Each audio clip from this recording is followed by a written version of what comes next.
औज़ुबिल्लाहिमिनश्शैतानिर्रजीम बिस्मिल्लाहिर्रहमानिर्रहीम। अस्सलाम वालेकुम व्यूअर्स।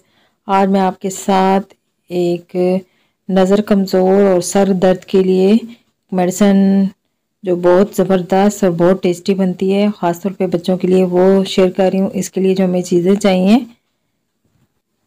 1 कप सौंफ, 1 कप खोपरा और हाफ कप बादाम, हाफ कप अखरोट, हाफ कप पिस्ता,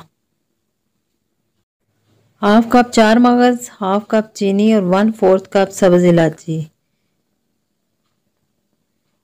और 4 लीटर दूध।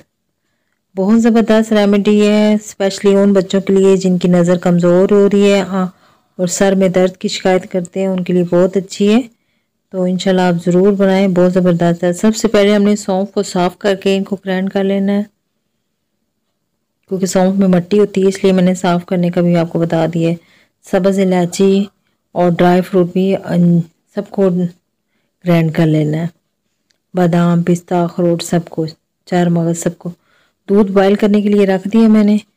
सबसे पहले सौंफ, ग्राइंड हुए सौंफ, इलायची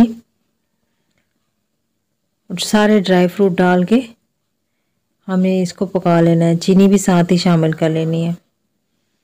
बहुत आसान रेमेडी है, आप ज़रूर बनाएं और अपने बच्चों को, खुद भी खाएं, अपने बच्चों को भी ज़रूर खिलाएं। और बच्चे बहुत शौक़ से खा लेते हैं, इतनी टेस्टी होती है ये।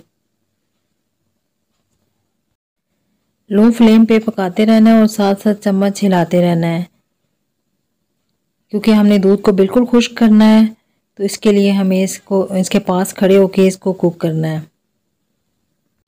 लो फ्लेम पर पकाने में तकरीबन हमारा 1.5 से 2 घंटे लग गए थे। तो ये देखिए हमारा दूध काफ़ी हद तक खुश्क हो चुका है